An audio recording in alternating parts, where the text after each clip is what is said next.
Welcome to the Shabbos Hagadol Drasha, Tafshin Pei Aleph, to the unmasked version. Earlier on Shabbos, we had the opportunity of learning together in person and now virtually.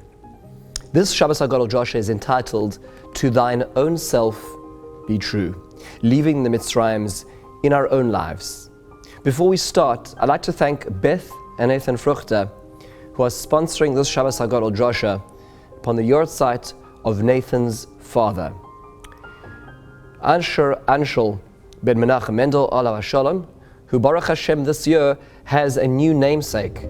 Mazel Tov to Michael, to Talia, to the Ross family, to Shlomi and Debbie, to Nathan and Beth, upon this very special moment where there is a new Asher Anshel who is in the world celebrating.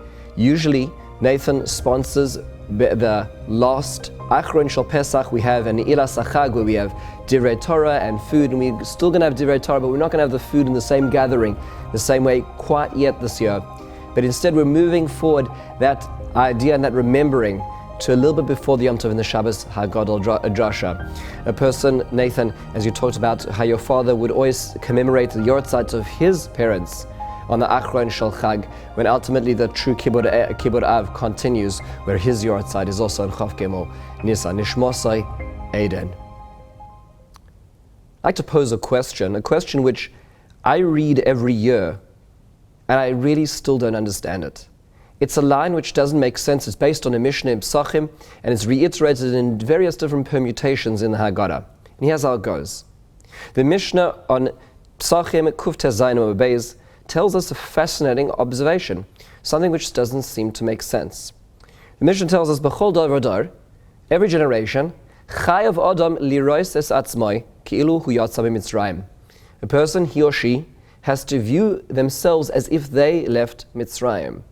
And the pasuk that is quoted is, as it says in the Torah, V'yigadat lebincha b'yom hahu le'mor, you'll tell your son on that day, saying, Ba'avur ze asa Hashem li b'tzeis Mitzrayim. Because of this, Hashem did for me when I left Egypt. Me? You're repeating the pasuk as if you're the person that is talking about, even though you certainly were not there. Says the Mishnah, we are expected to experience Yetzias Mitzrayim, to experience the Exodus as if we were there. Now, I understand how the Torah can mandate actions. I understand how the Torah can tell us to give tzedakah, to lay tefillin, to keep Shabbos, to withhold involving oneself in one's fields on Shemitah. These are all actions. But the idea of this emotion of being able to experience something which one wasn't really physically privy to, very hard to understand. In fact, when was the last time anybody visited Egypt? Do we even know what slavery is about? How is the Torah expecting us to somehow eject ourselves back in history and be able to appreciate Yetzias Mitzrayim in such a way?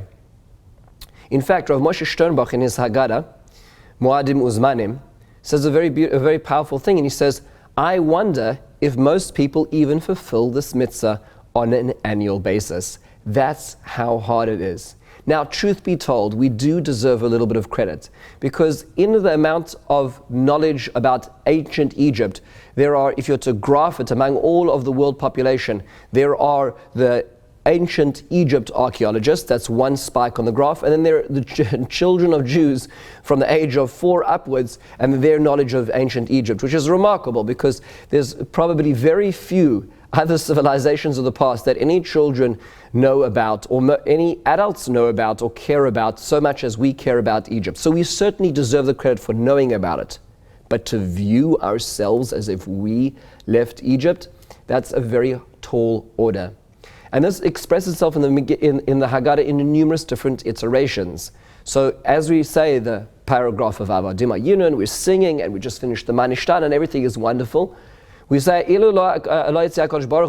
Hashem did not take us out of Mitzrayim, we and our children and our grandchildren would still be Meshubadim LaParo Mitzrayim, we'd still be there.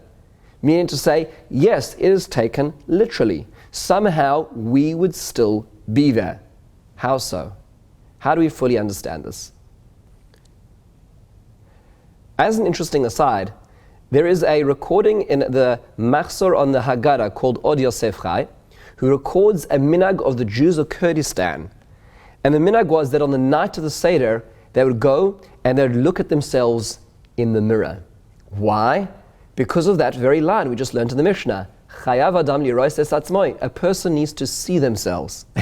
Almost as if ignoring the end of the sentence, which is Ki'ilu yatzam mitzrayim, as if we went out of Egypt. But a person needs to see themselves. So look in the mirror and you will see yourselves. Sounds like a frivolous minhag, but actually it's interesting. The Sefer Od Yosef Chait goes on to posit that perhaps it actually even relates to the mirrors which were used in Egypt. Remember, under the backbreaking labor, the Jews had decided, the Hebrews had decided that they were not going to perpetuate the Jewish nation. What worth was it to fight for life when everything was being crushed out of one?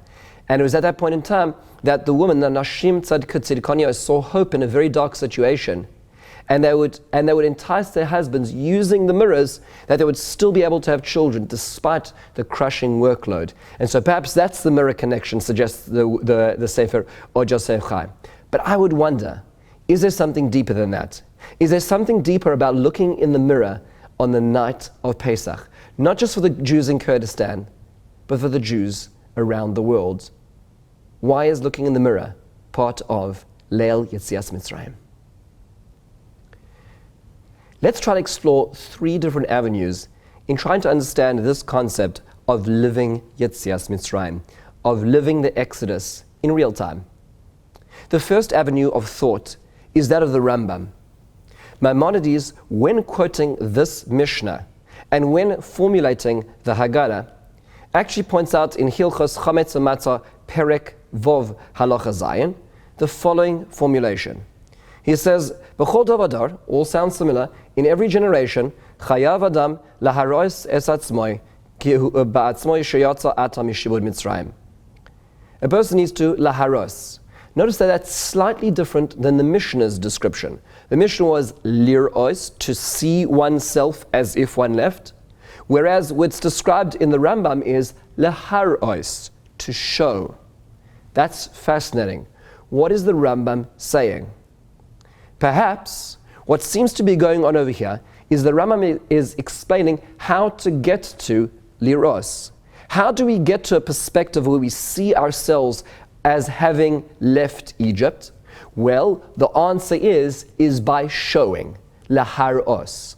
Perhaps as Rav Moshe Sternbach suggests in his Haggadah, the goal is to see oneself, the vehicle is to show oneself and to show others. How does one achieve that? Well, the Rambam goes on to explain in the next halacha. In halacha ches he says, Lefichach, therefore, when a person has their meal in the evening of Pesach,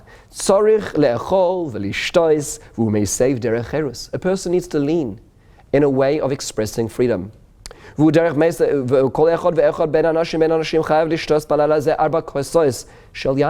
And every person, man and woman, needs to have 4 cups of wine.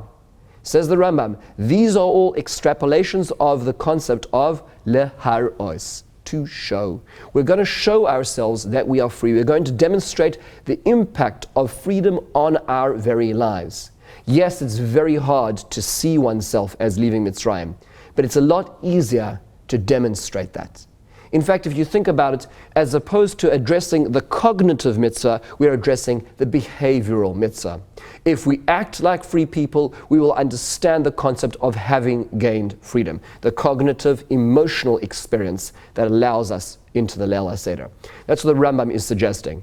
In fact, the Or HaChaim HaKadosh points out that the pasuk cited by the Mishnah as to why it is that we do this, that we have to see ourselves, ba'avur zeh, because of this, asa Hashem li, b'tzeisi mitzrayim, Hashem did for me. The word zeh, the word this, because of this, what's the this?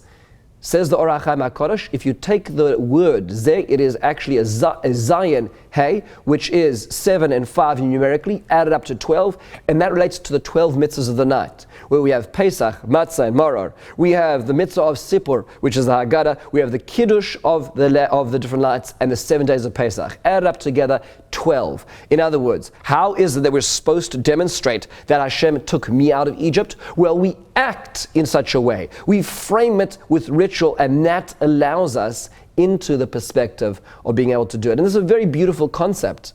Because in the end of the day, it's much easier to teach something than to live it.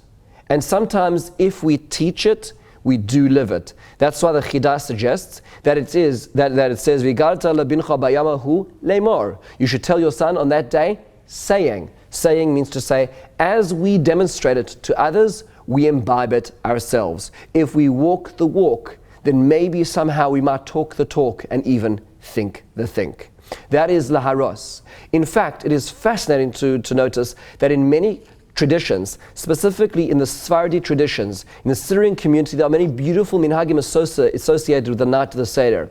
One minhag, which is really the highlight of the Seder, is that the Syrian Jews take the matzah and they sling it over their backs. They wear it on their backs. And they enter and they walk around the table. They walk around the Seder table and they recite the pasuk describing that their packs are sururot besimlo seichem al shichmam, that they have these packs of matzah as if they're leaving Egypt right then. And then in Arabic, somebody will say to the leader of the Seder, from where are you coming? And they'll say, from Israel. Where are you going? We're going to Yerushalayim. And what are you carrying? And the answer is matzah and maror. And then they say, Shana haba ba'ara de b'nei Yisrael b'nei chorin. Next year we will be in the land of Israel, free. Meaning to say, that's the epitome of living it, of showing it, of demonstrating it. And as we demonstrate, hopefully, that will somehow penetrate. It will be distilled internally, and we might even get to the area and the arena of liros, to see ourselves as having been free. This is concept number one. Avenue number one is, in order to feel it, we demonstrate it. Let's explore another avenue. Rather than thinking about seeing ourselves through demonstrating, perhaps we can look at it in the following perspective. There's a beautiful story told by Rav Shmuel Eliyahu, the son of Rav Mordechai Eliyahu, Zechet Tzadik Livracha, and he describes how he was talking to some of his young students. He's the Rav in the city of Tzfat, and he asked them the basic question: who won the Six-Day War? Was it the Israelis, the Jordanians, the Iraqis, the Syrians, the Egyptians? Who won the Six-Day War? So, without batting an eyelid, they responded in unison, well, of course, we won the war. So he asked them again, who won the war? The Israelis, the Syrians, the Egyptians, the Jordanians, the Iraqis. Who won the war? And now they looked at him strangely and said, well, of course we won the war. And then he asked them, well, tell me something, young men, how old are you? And it turns out that none of the young men sitting in front of him were in fact even born in 1967. Yet the terminology they used was, we won the war. Why is it we? It was the Israelis, it was your parents, it was perhaps your parents' friends, but it wasn't you. How do we describe us as we? And the notion is that we are part of something bigger. And to the degree we're willing to attach ourselves to something bigger, then in fact we are the ones who won that war. In the same way, Rav Eliyahu suggests, not just for the fortunate parts of life, but even for the sadder parts of life. When we describe and we hear about the Kishinev pogrom in 1903, when we think about the horrors of the Holocaust, the travesties, the suffering of the Inquisition, the same response should be elicited. We suffered. And the concept is that in order for us to be able to see, in order for us liros es atzmo, to see that we ourselves left Egypt, the concept isn't about imagination and projection and the illusions of us walking out of Egypt in the heat of the sun. It's about the notion of connecting ourselves to something bigger, because that something bigger did leave Mitzrayim. What we're being asked the Leil HaSeder is not to imagine, but to connect. If we're willing to connect, then we are part of something much greater. There was a particular murder trial in which it dragged on for years and years, and at a certain point, the accused got up on the stand and made the following argument. They said, you know what? At this point in time, you're prosecuting somebody who's not the same person. in the period of the last few years that this trial has been stretching out over, all the cells in my body have died and new cells have been reproduced and replaced them. You are not actually speaking to the same biological entity that committed the murder that you allege that I committed. Now, of course, that claim was thrown out. But if you think about it, why is that so? Although it is actually true that the cells in that person's, that individual's body had died and been replaced and are constantly doing so on a daily basis, nonetheless, the person themselves still is the same, even though some of the microscopic cells are being reproduced and dying and being replaced and growing and mutating all the time. The same thing goes with Israel. If we're willing to recognize that we're part of something much bigger, then we realize that even though some of the cells go and some of the cells come, we're still part of that large body, of that entity, of that spiritual entity, an enterprise which courses its way throughout history. And if we're willing to connect to that, then yes, we did leave Mitzrayim. We were there because we're part of that body, even though there's many cells, many generations back. Rav Yaakov Emden, in the introduction to his Siddur, in some versions, is not printed the same in all of them, but he makes a very astonishing point. And he says, really a beautiful, beautiful line. He says, if you look, he says, Mi sheyayin biyichud inyanenu ma'amadenu ba'olam. If you take a look at the standing of the Jewish people in the world, Anachnu ha'umah hagola shse puzura achar kol ma she'avar aleinu. We're this stray lamb with everything that has happened to us. Remember, it's talking in the 1700s. Me'atzaros, from all the different things, all the different persecutions. Alafim me'ashanim ve'ein umah ba'olam nifredes kamonu. There's been no dislocated nation to the same degree as us. And he says, and yet, despite every persecution, despite every exile, despite every incursion with lack of accountability in other countries that don't necessarily care, we still are here. And he goes on to say, in the most profound and prophetic way, he says, if you look at all of this, he says, Eile godlu etzli yoser mikol nisim, these miracles of Jewish existence are greater than all the nisim v'niflaos she'asah Hashem yisborach la'avosenu.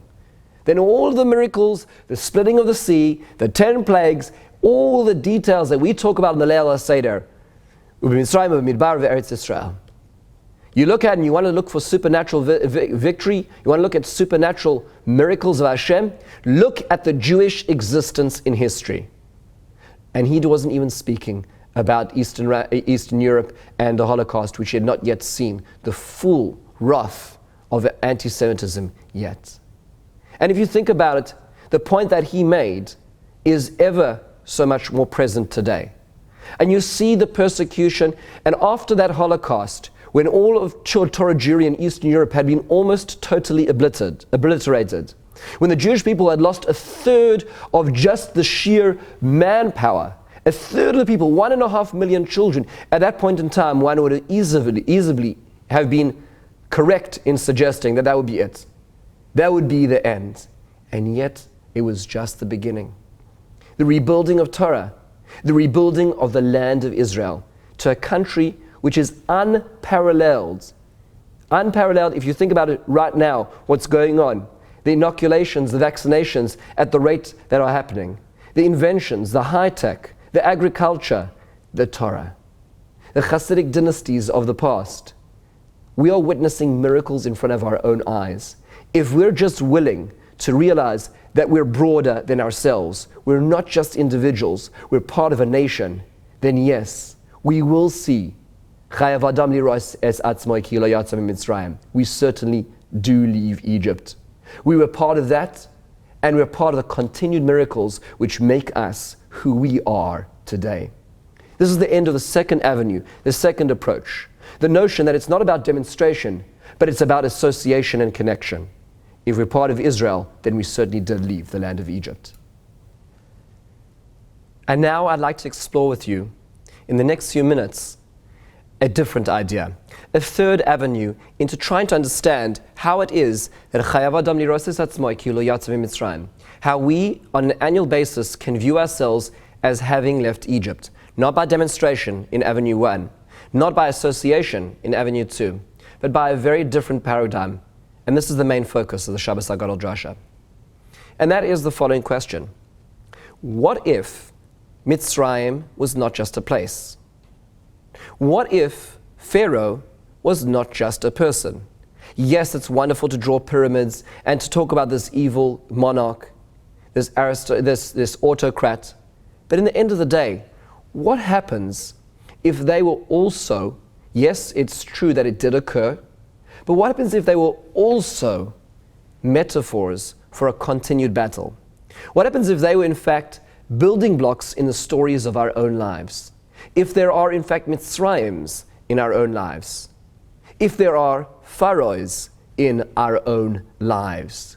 If the Yetzias Mitzrayim in fact isn't something of the past, isn't a historical event, but rather is something that we live on a year-to-year basis. In fact, you know that in the ancient world, Mitzrayim was not called Mitzrayim. That was the word that the Hebrew Bible gives to Mitzrayim. The word Egypt is actually derived from an Egyptian form of its own description. Have you ever thought about that? No maps in the world have any name that relates to Egypt which relates to the word Mitzrayim, because that's a Hebrew word. It's related to the word Meitzar. Meitzar means a boundary. We left the world of boundaries.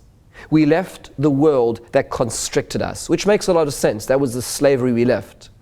But perhaps there are Mitzrayims. Perhaps there are Meitzarim. There are boundaries in our own lives that we've not left, that on an annual basis we get the chance to leave again. In fact, the pre-tzaddik, Rav Tzadok HaKohen of Lublin, would describe that this is in fact the idea of the feeling of hischadshus, of renewal, which we're allowed to feel on an annual basis. The Baal HaTanya in Likutei Ma'amorim, Perek Mem Zayin, describes this notion. That's why Kriyas Shema, the moment we were uniting with Hashem, we were renewing our connection to Hashem, that's the time we mention Zecher Yetzias Mitzrayim every single day. Because leaving Egypt is a perpetual process rather than a historical one. How so? How does this work? Let's explore this further. There are many great Torah leaders who talk about this concept. I like to explore it from the perspective of Rav Avram Yitzhak HaKohen Kook, Rav Kook of blessed memory, who describes in his Pirush on the Siddur, what's called Olat Riyah, in the second Chelek, in his introduction to Bir Chometz, he addresses the following very basic question. And that is, what do you think the main event of Yetzias Mitzrayim was? Meaning the main event that we're celebrating, commemorating, talking about, what we're going to be discussing with our kids and grandkids at the table, is going to be the notion that we left Egypt. We left slavery. That's the event. Now, let's ask a different question. What are the major mitzvahs which are associated with the Leil HaSeder to commemorate that? Well, on the positive side, clearly the most significant of all the mitzvahs is the mitzvah of eating the Korban Pesach, which is something which we do not have in the same way today, but that is clearly the biggest mitzvah. How do we know so? Because there's such a severe punishment associated with doing it incorrectly or missing it. A person is excommunicated, receives kares from the Jewish people when not eating the Korban Pesach. Clearly that's a very significant mitzvah which commemorates the night. Well, there's actually also a negative commandment, something we meant not to do, which is also equally important. And that is not to eat chametz. In Shmos Perek Yud Beis, it goes to extensive length to describe what is not allowed to be found in our houses, what we're not allowed to have, to eat, to benefit from on the nights and on the days of Pesach, on the Chag HaMatzos. And in fact, it is also equally significant because it also has the punishment of kares. It has the punishment of being excommunicated, cut off from the Jewish people. A very severe, a very strong mitzvah. Now, if you think about that, well, I understand how the Korban Pesach relates to the main event. Bringing the Korban Pesach, after all, commemorates that evening, that night when Yetzias Mitzrayim, when the Exodus happened. But how does not eating chametz have anything to do with it? Yes, it is true that on that night they rushed out and they had their matzahs in their backpack and they didn't have time to actually ferment enough to rise and to turn into bread. But in the end of the day, why is that so significant? Why is that such a central part? Removing chametz is such a central part of the mitzvah of the Leil HaSeder, of the nights of the Seder, and of all of Pesach. How do the two relate to each other? How does freedom relate to removing chametz? Rav Kook explains very basically on the following idea. It's an idea which has really moved me, an idea which I live by. Many years ago, I read the book 7 Habits of Highly Effective People, written by Stephen Covey. And he points out that we live in a world which likes to explain things. We like to explain the phenomena around us. So we like to explain why there's traffic, why there's weather, when it's coming, how thick it will be. We like to know what's going on. We like to predict what will go on as well. And when it comes to human beings, we're no different. We like to understand what makes them tick. And the more we understand what we think makes them tick, the more we predict how they will tick in the future. To the point that we've really come up with certain deterministic models of describing people. So, for example, we say that people are determined, people are just the way they are. So there's certain ways we describe them. Sometimes we give them, we'll call it genetic determinism, where we say to a person, really, you're a product of your grandparents. In your genes, you have certain proclivities towards anger, to impatience, to slovenliness, to laziness. All those things are part of your genetic makeup. Maybe a little bit of epigenetics over there, but ultimately you are a product of that. Then we say to people, there's another category. We say there's environmental determinism. So you know what? You are really your parents. It's because when you're growing up, your parents told you you'd never amount to anything. That's why you don't take risks. It's because your parents thought the world of you that you take too many risks. You are a product of the environment in which you are raised. And then there's a third category, which is called psychic determinism, where it's not about how you are born, what's in your DNA, or about what your parents said, but it's really your environment right now. So it's your spouse who shouts at you, which makes it that you never want to be able to express any creativity. It's that boss who's really mean to you, who never gives you opportunity for you to spread your wings. Those are what actually determine who you are. And the more we can explain those environments, we can explain your genetic makeup, we can explain your upbringing, we can explore your surroundings and your environment now, the more we'll be able to understand why you react the way you do and why you will react the way you do. And at the end of the day, one comes out with a chart and a trend line, and we end up being the product of all of those different statistics, which is a very depressing way of living. And ultimately, Stephen Covey turns to Viktor Frankl. Viktor Frankl, in his famous book, A Man's Search for Meaning, who had everything taken from him. He had his wife, he had his work, he had his family, he had his whole life surrounding removed from him brutally. And it was in this terrible labor camp, and realized that although everything around him could be taken away from him, his response to the circumstances could not be taken away from him. In Stephen Covey's words, between stimulus and response exists a space.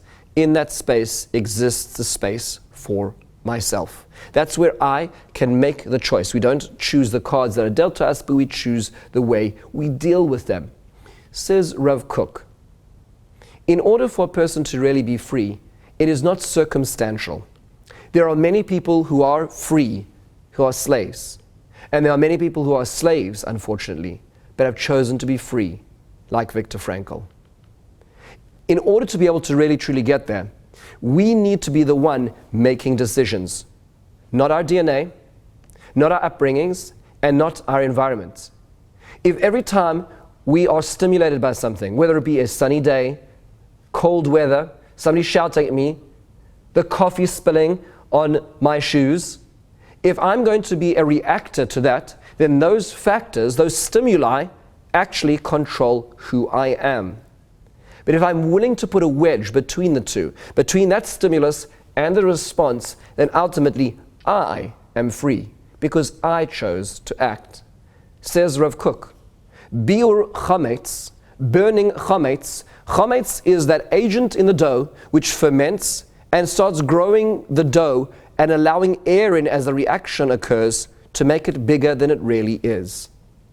In our own lives, we also have what's called se'or sheba'isa, that yeast in our character, that yeast in our emotional makeup, in our spiritual makeup, that will and want to indulge ourselves, that will and want to react rather than to act.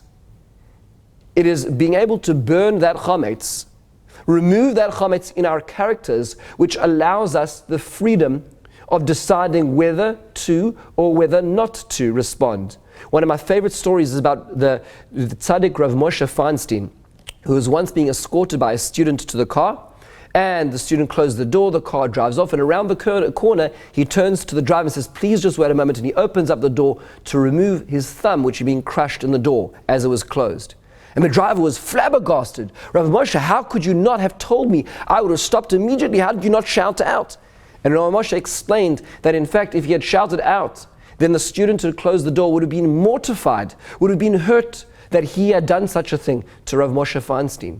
In other words, Rav Moshe's sensitivity to the other person as a deciding factor was more of a powerful, value-driven decision-making process than the visceral reaction to pain as the neurons fired to show that in fact his thumb was in abject pain. That is making a decision in life. That is making a choice. That is freedom. That is how bi'ur chametz, removing chametz, is in fact the most accurate assessment of leaving Mitzrayim. All the boundaries in our lives, the boundaries which tell us who we should be, who we ought to be, who we're predicted to be, who everybody says we will never leave being. It's our decision to make decisions, to wedge, to make a space between stimuli and response in our lives. That is freedom. Recently, I just finished a book called Deep Work by Cal Newport. Fascinating read, very much a Jewishly influenced, many of the ideas are very much Jewishly influenced. And he has many very interesting insights. I really highly recommend the book. Actually, Cal is coming out with a new book actually pretty soon. But in this book, he has the general thesis. And that is that we achieve much more when we have space in time and place to be able to think deeply. If we give ourselves those moments, if we give ourselves those hours to contemplate, to think, we are much more productive, whether it be at work or in our personal life, at actually doing something, rather than the shallow work of responding to things. That's the general thesis. He quotes a very fascinating study which was done in 2012 by the CEO of Atlantic Media. The CEO decided he wanted to see how busy he was and how much busy time was taking away from his productivity. So he took an analysis and he put it on his spreadsheet. He worked out that on an average week, he received 511 emails and he sent out 284 emails per week. Then what he did was, he realized that averaged about 160 emails per day in a 5-day worked week. And if you put an average of 30 seconds as a response rate for emails, which is a pretty conservative estimate as to the amount of time, we're talking about an hour and a half per day of dealing with these emails. Then he realized, wait a second, if that's what's happening to me as a CEO, then this must be happening to the entire country, to the entire company. So in a Harvard Business Review article, what he did was he did a company-wide assessment to work out how many emails were being sent on a weekly, monthly, and annual basis. And then he analyzed how many words on average were per email and how long the average staff member, the average person working in the company, would spend typing. And then what he did was he contrasted that, or he compared that to the salary that they were exacting for their time, and worked out that Atlantic Media was spending upwards of $1 million on email. Now, the analysis that he made for that is that he was employing people. He was employing people to publish, to write, to produce, all the various enterprises that are necessary as part of a global organization. And yet, the amount that would be the equivalent of buying a company Learjet was being spent on email. Yeah, now yes, email is necessary and it's important to get documents from one place to another. But all of that time was not utilizing most of his employees' reasons why they were employed. This person was hired as an editor, and yet they spent so many hours per week emailing. This person was employed for HR, and instead of dealing with people all the time, dealing with emails and forwarding group chains and having meetings. And the question is how productive are we? If we take it one step further, he asks a thought experiment of ourselves. This is a very fascinating thought experiment. He said, how long would it take to train a smart, recent college graduate with no specialties in my field to do the job that I am receiving now? This email that I received, this job that was put on my desk, how long would it take them to be trained to do it in a way that I would feel comfortable? If the answer is months, then one is actually utilizing their skills, their assets, in a better way. Because ultimately the job they're doing is something which is specialized to their experience. But if the answer is days or weeks, they could respond to that meeting request. They could, in fact, perhaps even represent one in that meeting. They could take care of that small task. If those are the types of jobs that I've spent a lot of time doing, then I'm not maximizing who I am, what I'm supposed to be doing, both in terms of the finances of the company, but also in terms of who I am as an individual. Are we the product of somebody else's agenda when our inbox becomes our to-do list? Or are we actively deciding that we're going to be using our lives to further the skills that we have in life? A fascinating question. Not an easy answer to be answered in all situations, because there are many times we simply do have to answer. We do have to. But in the end of the day, who is setting the agenda for our priorities? It's much more rewarding to respond to other people's requests. It's much easier to check off inbox 0 than it is actually to produce what it is, that to thine own self be true. What is really our purpose over here, not somebody who could replace us with a week or two of training. However, it really is a little more deep than that, because it's not just about looking at oneself in the mirror and being able to work out who one is in a vacuum and saying, well, what am I best suited at in life? In order to really get there, one needs to have an unbiased perspective of oneself. And this comes back to a Mishnah in Perek Avos. The Mishnah tells us in the 6th Perek, the description as follows. The tablets, those tablets which Moshe Rabbeinu brought down from the mountain, were the work of HaKadosh Baruch Hu. And the work was the work of Hashem, charus ala luchos, engraved on the tablets. The Mishnah makes a quick amendment and says, al tikre charus, don't read that it should be engraved, but rather cherus, rather the word freedom. So it's a play on words. Charus, engraved, cherus, freedom. They sound very similar to each other. It's the same letters, right? So don't read the one, read the other, supplant it, and then the Mishnah draws the conclusion, because she'ein locha ben chorin ela mi she'oseh Torah. A real free person is a person who studies Torah. It does sound a little funny, doesn't it? Meaning, how does that work? We just find another word that looks the same and we can put it in there, even though contextually it means nothing to do with it. How does engraved have anything to do with studying Torah and freedom? Says Rav Kook, taking one step further. Adin Steinsaltz, Zechet Tzadik Livracha, also points this point out. If we think about it, is that to the degree we're willing to remove that Sa'ar Sheba'isa, that yeast inside of us, that will for indulgences, that will to respond to the world around us, as opposed to choosing how to act, choosing who we are and what it is that we have to contribute to the world. In order to be able to do that, we really need to read the blueprint of our soul. And there's only one blueprint for our soul, and it's not being sold. It's free. It's the Torah. In order to be able to get there, we need to look at ourselves and map ourselves out on the schema which are already there before we were even created. The Torah itself, the blueprint. To the degree that we're willing to learn that Torah and to reflect in an unbiased and in an intellectually honest fashion about ourselves, we will actually make decisions in our own lives. We will become free. And in fact, that's precisely the point. Because think about the difference between engraving and writing. When I write on a material, what I do is I take a substance, and I take a foreign substance and superimpose it on top of that material.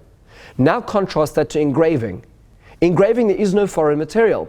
I'm simply etching out in the material itself such that the material will reflect the message I'm trying to imprint upon it. Now let's come back to this. What is true freedom, says the Mishnah? The true freedom, the metaphor for it, is engraving. if we can truly express who we are, if there's no foreign substances being written across us, messages of who we should be, who we ought to be, who people expect us to be, who society expects us to be, that's printing, that's writing on top of us. If we're willing to look at the Torah, if we're willing to spend the time doing a self-analysis, we can perhaps engrave out the messages of our soul. Who are we? Is it actually inside of us, or is it somebody else superimposing that upon ourselves? That's charus, that's engraving, which comes from the luchos, from the true Torah blueprint, and that is cherus, being able to choose not to be imprinted from the outside, to express what is inside to thine own self be true, rather than to someone else be true. I once had a friend who used to say the following idiom: I will not buy things I don't need to impress people I don't know with money I do not have. Think about that. How many times do we buy things? How many times do we do things because of other people? That's writing. That's not engraving. The direction to engraving is the Torah, charus, which is really the cherus, expressing our own selves, making our own decisions, not responding. I'd like to conclude as we move towards a fascinating idea. And that is, there's a halachic concept. The Torah tells us that Pesach should always be in the spring. And yes, it's interesting, this year, Pesach is really early, but it's still in the spring, even though some days building up to Pesach don't feel so spring-like. Pesach always needs to be in the spring in the Northern Hemisphere. Why is that? If you think about the amount of effort that's involved of squaring the lunar calendar and the solar calendar, so that in fact, unlike the calendar of Islam, which keeps shifting and moving every year 11 days earlier and 11 days earlier, the Hebrew calendar is a 19-day cycle in which you have to insert leap years every so often in order to be able to work out that there's going to be this cohesion between the one cycle and the other cycle. It's complicated. Why is that so important to the Torah? Rav Reuven Sasson suggests a very beautiful idea in Talalei Chaim, a very, very profound idea. And that is the following. Is that when you look around and you see the broken branches, the dead branches and grass around us, the yellow grass throughout the winter, one looks at it and thinks, well, what chances are there of resurgence, of re-emerging? And then suddenly the spring comes along, the crocuses start peeking out, and then the daffodils, and then the tulips, the trees start blossoming, and suddenly everything comes into full bloom. It's almost a physical redemptive process that we watch unfolding in front of our own eyes. The world is shouting rebirth, and therefore Pesach is matched up to that, but it's much more than that. In the redemptive process of the earth, the answer and the solution to the problem of winter, the problem of a lack of life, a lack of vibrance, is not found outside. The answer is found within. All that sap, all the life juices were in those perennials was just waiting to come out. Says Rav Sasson, and that's the same with us. We want to leave those meitzarim in our lives, those boundaries, all the stimuli, which force us to be who people think we should be. Well, you know what? The answer lies engraved in our soul, in our souls. It lies within our own self, being willing to express who we truly are if we give ourselves that chance. That redemption of Mitzrayim, which we leave every single year, and every year we incrementally take a little part of ourselves and enshrine it and allow it to shine forth, and not just be responding to all those Meitzarim, to the voices of the pharaohs in our lives, the voices of the pharaohs inside of our heads. To that degree, the answer actually was always inside, just like the life of spring is inside around us. And there really are heroic moments in life where we see this. Anatoly Sharansky, in 1978, when he was sentenced for 13 years to be in the Gulag, he got up and he very powerfully said, and this is the statement that he made: I am happy. I am happy that I've lived honorably, at peace with my conscience. I never compromised my soul, even under the threat of death. For more than 2,000 years, the Jewish people, my people, have been dispersed, but wherever they are, wherever the Jews are found, every year they have repeated, next year in Jerusalem. Now, when I am further than ever from my people, from my Avital, facing many arduous years of imprisonment, I say, turning to my people, my Avital, next year in Yerushalayim. That's a remarkable expression of that freedom of choice. But we can make those choices on an annual basis. We get to also decide, not necessarily about the Russian gulag, not as extreme as that, but the gulags in our own lives. The Meitzarim, the constrictions which tell us who we should be, who we ought to be, who we should be living up to. And we have a choice to make.